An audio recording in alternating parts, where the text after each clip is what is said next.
Guess I get to see it with my own eyes.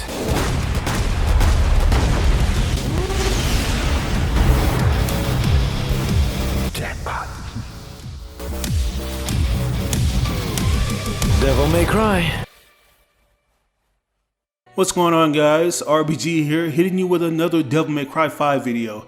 It's been a few days since the game's release, so I think I've given the viewers plenty of time to experience the game for themselves before I started putting out some spoilerous uploads. Yesterday we talked about how Dante was able to escape from the demon world and the whereabouts of Lucia, and today's topic is somewhat of a continuation to that, which revolves around Dante's gauntlets, the Balrog. It's one of the newest devil arms in his arsenal that's very powerful, so we're going to talk about him. Before we get into that, I want to remind you that this video is sponsored by Cookie Gamer. Since you guys have supported this channel, I have linked up with Cookie Gamer to give you their free gaming mouse. It features a high FPS rate, 7 different switches such as the back and forward buttons, an adjustable DPI, micro switches back with LED lights, and much more. To top things off, we're also throwing in brand new super bass earbuds, which you can order in either black or white. The shipping and handling averages around $5 depending on your location. The link will be in the description box below, so make sure you jump on that while the offer lasts. But getting back on topic, I thought it would be awesome to do a video on Dante's Balrog gauntlets, because they're the only devil arm that was already obtained before the events of the Devil May Cry 5 game. We weren't introduced to the actual demon the weapon came from or what the battle consisted of. All we were given was word of mouth from one of Nico's weapon reports. It basically says that Balrog was a demon from an area in the demon world called Fire Hell, once ruled by a giant demon named Vergil. In the Devil May Cry 4 Deadly Fortune novel, it says that he was a weak demon 2 millenniums ago and was not eligible to meet Mundus in the Dark Knight Sparta. When he became ruler of Fire Hell, Dante already defeated Mundus and eventually defeated him. After his defeat, an even bigger demon called Balrog inherited the Burning Throne. Now, reading that Balrog is also from the same kingdom as Vergil makes me think that he may be of the same species or something similar. When I hear his name, I think that he resembles something close to the Balrog demon of Lord of the Rings, or a monster with some kind of horns on his head. And looking at the overall design of the gauntlets, it looks like he could have been a very spiky demon. The gauntlet features yellow eyes on the back of the hands that have black split pupils. The shoulder pads have 2 large spikes that curve out of the sides of Dante before curving upwards. During certain attacks, the gauntlets increase in size. All of Balrog's components are metal and plated in such a way that they look like magma once fire starts flowing through them. In my opinion, these features bear similarities to how Vergil played in Devil May Cry 4, and I could imagine if he had become a devil arm, he'd have similar powers and aesthetics. He had these wing-like jet flames coming out of his shoulders that bear quite the resemblance to the shoulder pads featured in the Balrog armor, and he also generates fire. I'm not saying that these demons are in fact from the same group, but you can't deny the similarities. The only thing that I can say is different is the way in which they fight, because it seems like Balrog would rather use his fists rather than use a giant sword. But anyways, the last time we left off, Dante and Lucia had reunited after 10 years of not seeing each other. The pair fight their way to Balrog, and Balrog simply looks at them.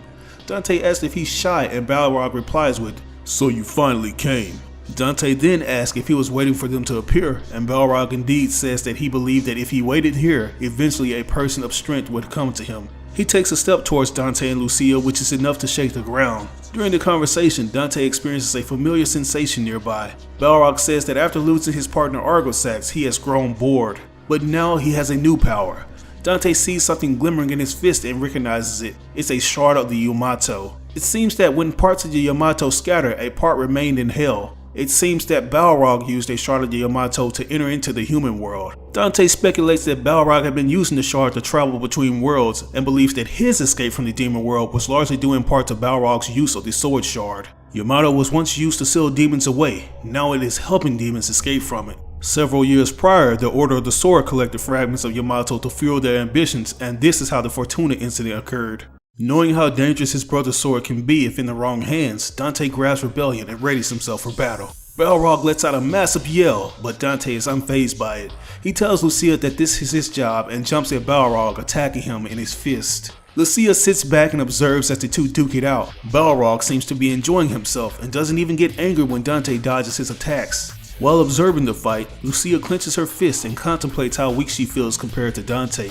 For many years she committed herself to her studies and getting stronger, not only so she would never have to rely on Dante again, but so that she can one day repay the favor to him. She wonders if his battle prowess is due to his experience, or whether it is simply because he has the blood of Sparta.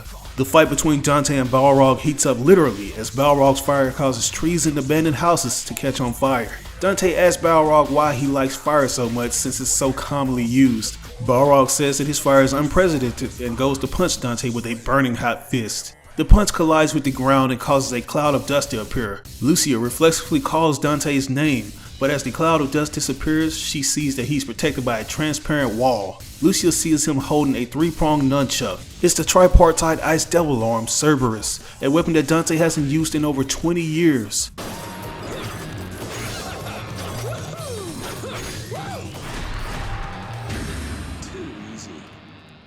It's been a long time since I've used these. I'm not good with heat, says Dante as the wall of ice shatters. This tactic infuriates Balrog and he raises his fist once more. In response, Dante makes an exaggerated pose with Cerberus like a protagonist in a kung fu movie. During the pose, Cerberus starts emitting cool air. Upon seeing the weapon, Balrog says, "That shape, that ability, did you tame Cerberus?" Lucia instantly remembers what Mathieu taught her about double arms. She says that there are two ways for double arms to be created. A demon will turn into a weapon of overwhelming power if it had been defeated and becomes submissive, or a demon will change into a weapon if there is a strong emotional bond present. Dante and Balrog resume fighting, with Dante throwing some mad shapes with Cerberus. He lands a big blow against Balrog and the giant behemoth staggers, but it turns out Balrog's stagger was a bait for Dante to lower his guard. He fires up his right hand, the one with the Yamato fragment, and goes to attack Dante. Dante surrounds himself with Cerberus' ice, but Balrog punches him so hard that the Cerberus itself shatters. However, this was bait from Dante. The force of the dual attack shattered the Yamato fragment that Balrog had. Both the Yamato fragment and Cerberus fragments are said to be granular sized and they both dissipate. After Cerberus breaks, Dante takes out Rebellion. Upon realizing Dante is Sparta's son and was the one who defeated Mundus as well as Argosax, Balrog submits to Dante. At this point, he has either used up most of his strength or is losing his will to fight.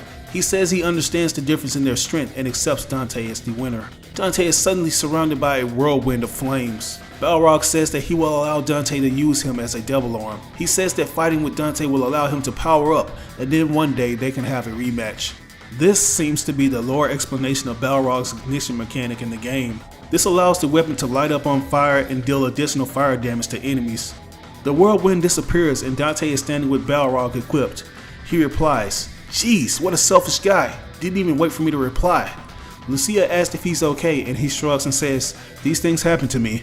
Balrog starts talking, which immediately annoys Dante. And this is a good little reference to his fight with Agni and Rudra. Dante tells him that it's one thing to hitch a ride with him, but if he keeps talking, then it's going to drive him mad.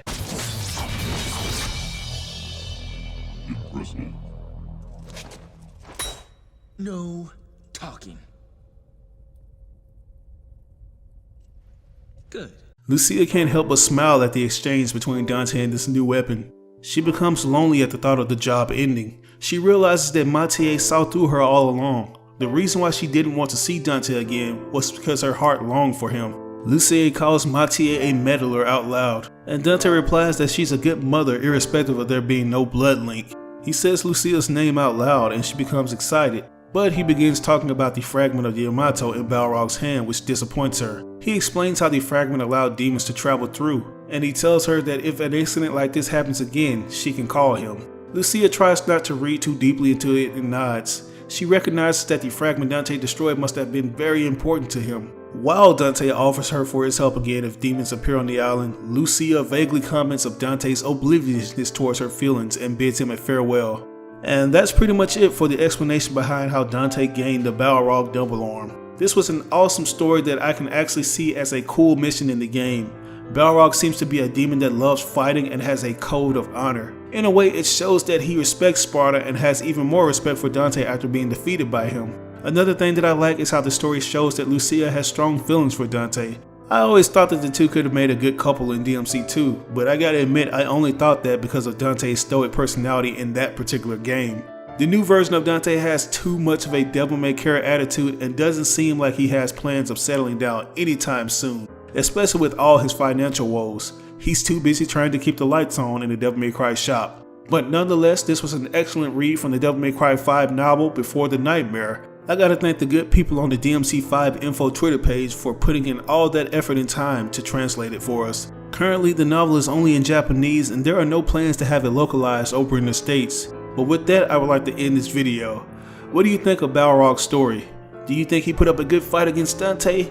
And do you think Dante will ever settle down with Lucia? Let me know down in the comment section below. As always, I ask that you like or dislike the video. It doesn't have to be a thumbs up, it can be a thumbs down. Any feedback is good feedback and will only help me improve on my channel. But if you really enjoyed the video, it would help me out tremendously if you shared it on social media outlets with all your friends and followers. Sharing really makes a difference.